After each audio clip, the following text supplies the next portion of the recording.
Good evening, friends. Welcome to Pratham. This is Boost Your Vocabulary, episode number 15. So today we are going to learn a few more words that will help us in our career.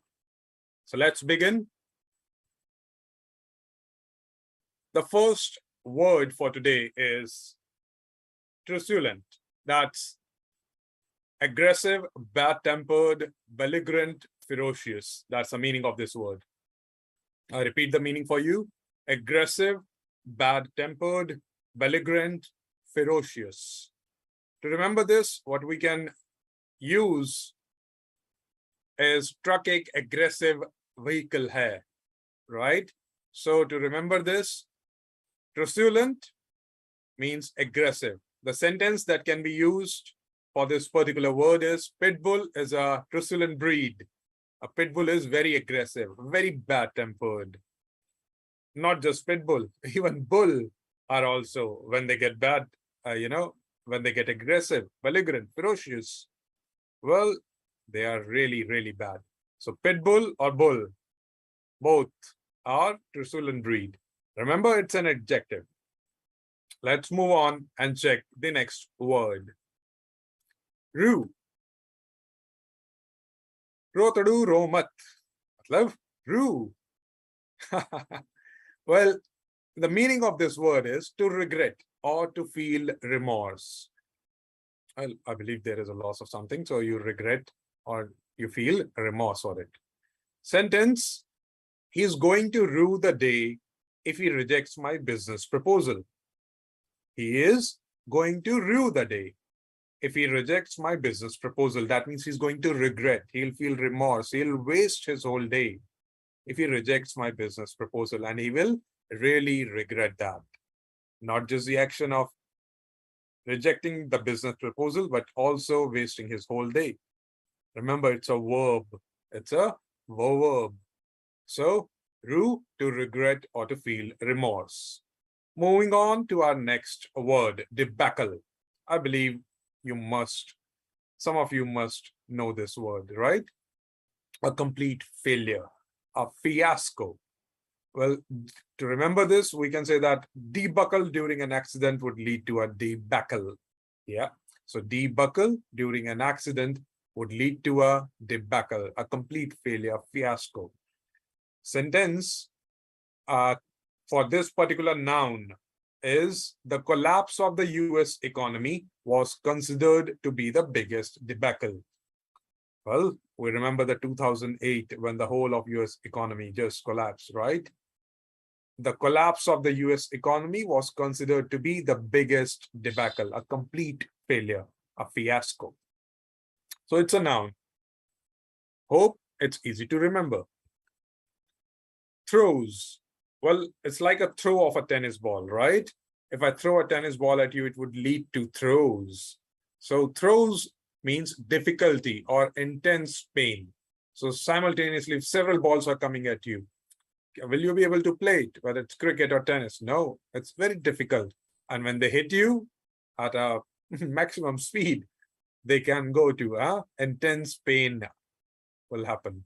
So for this particular noun, the sentence we can use is, she was in the throes of despair after losing her job. She was in the throes of despair after losing her job. So difficulty, she's in intense pain. And that pain can be mental or physical. She was in the throes of despair after losing her job. Difficulty or intense pain. Let's move on and check a new word. Lackluster. Lack plus luster. Not having brightness, brilliance, or vitality. I repeat, something that lacks the luster. Lacks, that does not have. What? Luster. Luster is brightness, brilliance, vitality. It's an adjective. I went for the play to see the actor, but to my disappointment, it was a lackluster performance. I repeat it for you. I went for the play to see the actor. Might be the Amitabh Bachchan, right? But to my disappointment, well, it can never happen with Big B. It might happen with someone else. So I went for the play to see the actor, but to my disappointment, it was a lackluster performance. Let's move on and check another word. Assort.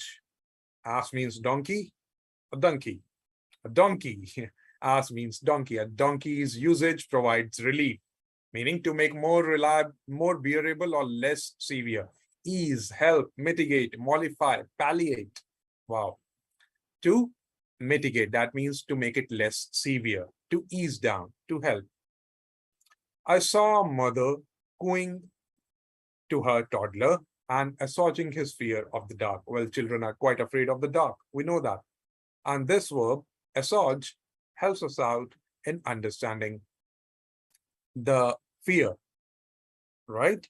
So it means we need someone's help. We can mitigate, we can reduce the fear of the dark, right? And we can use the word assuage for making it more bearable. So the meaning of this word assuage is to make more bearable or less severe, to ease, to help, or mitigate, to mollify or palliate.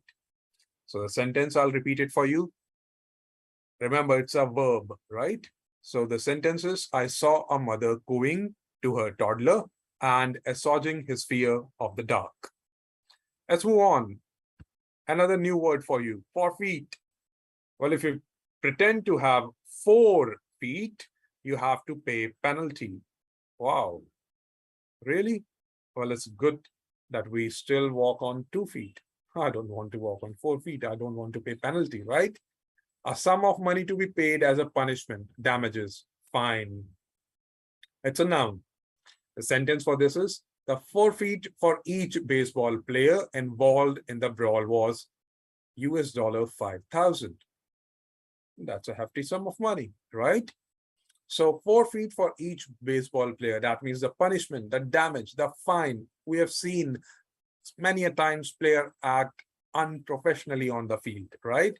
So they get forfeited for that. They get heavy penalty for that. So I'll repeat the sentence. The forfeit for each baseball player or each cricket player involved in the brawl was $5,000. And remember, it's a noun. Another word, zenith. Oh, it's quite an easy word, I believe. You must have heard it somewhere or read it somewhere. 10th floor is a zenith of the building. That means the highest point, the peak, the acme, the pinnacle, right? So it's a noun. And the sentence for zenith is, the summer sun was at its zenith in a cloudless sky. Oh my God. People, I can think of the people in the summer, right? Must be perspiring. So 10th floor is a zenith. That means the highest point, the peak, the acme, and the pinnacle. The sentence we can use is, the summer sun was at its zenith, at its highest peak in a cloudless sky. Moving on. The next word is extent. Existence, you can remember it by using existent, right?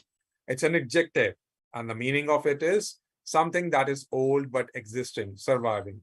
Well, there are many people and many buildings and many things that are surviving somehow, right? We wish them well. Let's move on and check the sentence for this particular adjective. The extent philosophies are all the rage these days. I repeat, the extent philosophies, that means the existing yet old or surviving philosophies, are all the rage these days. So extant means something that is old, but existing and surviving. It's an adjective. So the extent philosophy, something, it's all those philosophies that are quite old, but still, we are using them. Another word, cousin. Cousin who heated. Cousins get heated. Wow. It's a verb meaning to cheat, fraud, bilk, or con. Well, cousins, brothers, sisters, well, we don't cheat. We are together, right? So those who cheat, who fraud, who bilk, who con, for them, we can use the word cousin. Sentence, they were determined not to be cousin. That means they were determined not to be cheated, not to be, they don't want anyone to cheat them. They don't want the cons to take their money away. So they were determined not to be cozened. Okay. So, dear friends, that's all for today from Pratham. Wish you luck, work hard, and make your parents proud. Thank you, and bye-bye. Cheers.